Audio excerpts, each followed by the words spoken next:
সবাইকে। আশা করছি সবাই খুব ভালো আছো, আমিও ভালো আছি।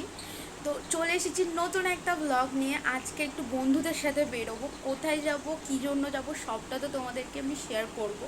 তো পুরো ব্লগটা দেখতে থাকো আর দেখো কোথায় যাব সেটা তো অবভিয়াসলি ব্লগে বলবো।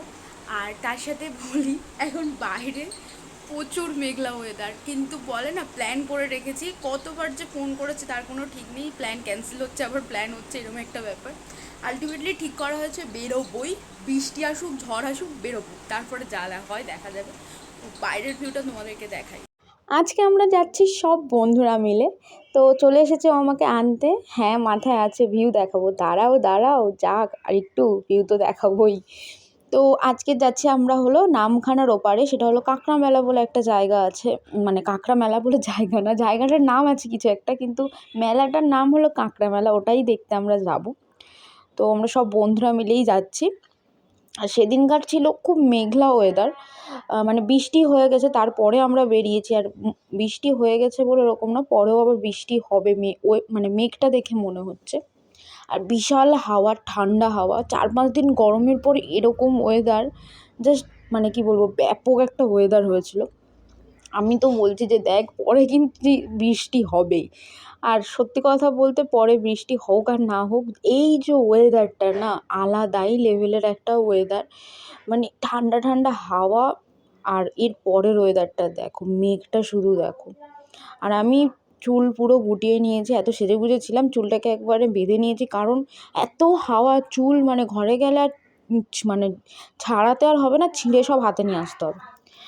তো আমরা রেডি হয়ে দেখো সবে নামখানায় পৌঁছেছি, আমি বললাম না বৃষ্টি হবে, তো বৃষ্টি চলে এসেছে। আর বৃষ্টি আমার কথা রেখেছে। বৃষ্টি হচ্ছে, কিন্তু বিদ্যুৎ চমকানোর কি আছে। তো ওই দেখো বিদ্যুৎ চমকাচ্ছে। আমরা কিছুক্ষণ ওখানটায় স্টে করেছিলাম, তারপরে বৃষ্টি কমতে আমরা আবার বেরিয়ে পড়ি, কারণ পুরো বৃষ্টি যদি কমার অপেক্ষায় থাকি, জানি না ও বৃষ্টি কমবে নাকি। তো আমরা একটু বৃষ্টিটা কমতে বেরিয়ে পড়েছি। আর এত মানে ও আসতেই বাইক চালাচ্ছে, কিন্তু বৃষ্টির জলগুলো এসে মুখে এত জোরে পড়ছে যেন কেউ আমাকে ঢিল মারছে, এরকম একটা ব্যাপার। আর এখানটা এত হাওয়া হচ্ছে, কারণ এখানে আছে একটা নদী, নামখানার যে নদীটা, জানি না কি নাম, আমার অতটা ঠিক জানা নেই। তো ওই নদীটায় বিশাল হাওয়া, আমি যে ফোনটা ধরে আছি না, ফোনটা উল্টে আমার দিকে চলে আসছে, মানে আমি ধরে এক হাতে ধরে রাখতে পারছিলাম না, 2 হাত দিয়ে ফোনটাকে ধরে রাখতে হয়েছিল আমাকে। আর এখানটার যে মানে আমরা এখানটায় স্টেও করিনি, এখানটায় যখন নতুন নতুন এই ব্রিজটা হয় না, এখানটা বিশাল আমরা মানে ঘুরে গেছি, বহুত ঘুরে যেতাম, যে মানে ঘুরতে যাওয়ার প্ল্যান হলেই তখন নামখানার ব্রিজ, এরকম একটা ব্যাপার, এটাকে নামখানার ব্রিজ বলে। আর এই জায়গাটা থেকেই যেতে হয় বকখালি। কে কে বকখালি গিয়েছো সেটাও তোমরা জানিও। এদিক থেকেই যেতে হয়, যারা গেছো তারা এই জায়গাটা চিনবে আশা করি। আর যারা যারা ভিডিওটা দেখছো তাদের জন্যই বলছি, প্লিজ লাইক করে দিও, সাবস্ক্রাইব করে দিও। আর ভিডিওটা কেমন লাগছে, কী ব্যাপার, সবটাই জানিও তোমরা। তো আর বুঝতে পারছি না কেন এখন ভিডিও এডিট করতে গিয়ে দেখছি যে লাইটগুলো কেমন একটা হয়ে পড়ছে না, মানে আমি নিজেও জানি না কেন এমন হচ্ছে। আরে আমি তো পিছনে বসে আছি, আমার তো কোনো কষ্টই নেই, কষ্ট ওর, ও গাড়ি চালাচ্ছে, ও বুঝবে। আর আমি তো পুরো ভিউ নিচ্ছি, মানে ওয়েদারটার পুরো ফিল নিচ্ছি, এরকম একটা ব্যাপার। আর এখানটায় মানে জলের ফোঁটাগুলো দেখো আমার মুখে পড়েছে, পুরো মুখ পুরো ভিজে গেছে। মানে আমরা কাক ভেজার মতন ভিজেছি বৃষ্টিতে, খুব একেবারে ভিজিনি, বাট ভিজেছি একটু হলেও। তো গরমের পরে যেহেতু বৃষ্টিটা হয়েছে বলে না, আলাদা একটা মজা, কোনো সেরকম একটা খারাপ লাগেনি, বেশ মজা লেগেছে। তা গল্প করতে করতে আমরা দেখো সেই জায়গাটাতে পৌঁছেও গেছি। এখানটার মেন যে গেটটা, সে লাইটটা দেখছি জ্বলছে না, কেন জ্বলছে না আমরাও জানি না। আমিও আর ও মিলে আলোচনাই করছিলাম যে কেন জ্বলছে না ভাই এই লাইটটা, ভগবান জানে। বিদ্যুৎটা চমকাচ্ছে দেখো, বৃষ্টি পড়ছিস পর কেউ না বলছে বিদ্যুৎ চমকাচ্ছিস কেন, আমার বিদ্যুৎ চমকাতে বিশাল ভয়। আর সেদিনকার এই অবধি মেলা অবধিই মুডটা ঠিক ছিল, তারপরে মানে ফ্যামিলির দিক দিয়ে একটা মানে এমন প্রবলেম হয়েছিল, মানে আমরা সত্যি কথা সেদিন মেলা ঠিক করে ঘুরিনি।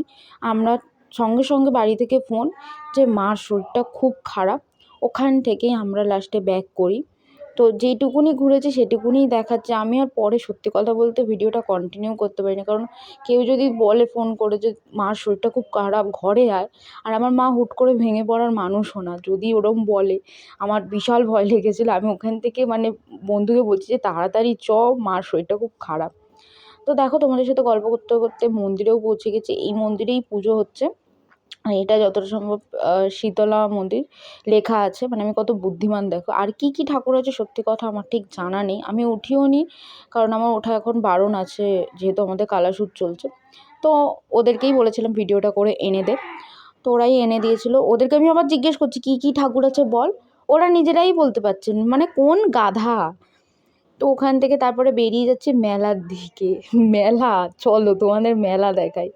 বৃষ্টি দেখো, এখানে প্যান্ডেল করা, প্যান্ডেল থেকে টোপে টোপে বৃষ্টি পড়ছে, তখন একটু বৃষ্টি হচ্ছিল। আমরা এবার মেলায় ঢুকবো। মেলায় তো আমি ভেবেছিলাম, মানে এই প্রথমেই যাচ্ছি, আমি তো ভেবেছিলাম একরকম, গিয়ে দেখছি আর একই রকম। বিশাল বড় মেলা, মেলাটা খারাপ না, যথেষ্ট বড়, কিন্তু এত কাদা, শুধু কাদাটা দেখো। আর তার সাথে সবজি দোকান বসেছে, আমি ফার্স্ট টাইম দেখলাম মেলাতে সবজি দোকানও বসে। আর অনেক দোকানই বসেছিল, জামা কাপড় দোকান, কি বলে যেগুলো হয় মেলায়, অনেক কিছু দোকান, খাট টাটের দোকানও, ফার্নিচার দোকানও বসেছিল, পর্দা, অনেক কিছু। তো মানে এই অবধি ভিডিওটা সত্যিই ঠিক ছিল, ওরা অনেক কিছু দেখছিল, কিন্তু হঠাৎ করে ফোন আসতে না আর মাথা কাজ করেনি, ডাইরেক্ট বেরিয়ে পড়েছে, এরকম একটা ব্যাপার, মানে ঘরের দিকে যেতে হবে। মা এখন যথেষ্ট সুস্থ আছে, ওনার একটুখানি পেট ব্যথা করছিল গ্যাস থেকে, তো ওই জন্যই উনি ওরম ডেকেছিলো, ওনাকে হসপিটালে নিয়ে গেছিলাম, ভর্তি করতে হয়নি, এমনি এমার্জেন্সিতে ডাক্তার দেখাতেই হয়ে গেছে।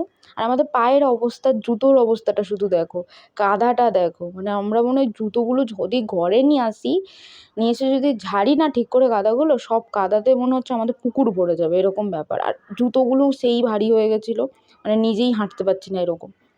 তো ওরা দেখছিল চশমার, আমি দেখো এই খেলনাগুলো দেখছিলাম, এগুলো কী নাম আমার ঠিক জানা নেই। আর সেরকম একটা ভিড় ছিল না, কারণ বৃষ্টির জন্য। তো ওই দোকানের কাকুটার সাথে গল্প করছে, আর ওনার প্রতিটা জিনিস আমরা ঘেঁটে ঘেঁটে দেখছি। নেবো তো ভাই কিছু না, ঘাঁটার বেলা আমরা ওস্তাদ। তো ওখান থেকে দেখার পর আবার একটা চশমা দোকানে গেছে, দেখো আমাকে নিয়ে গেছে কেন, তো বুঝতে পারলে তো, হেলমেট বসানোর জন্য। আমি হেলমেট বলছিলাম। আর তারপরে ওরা দেখলো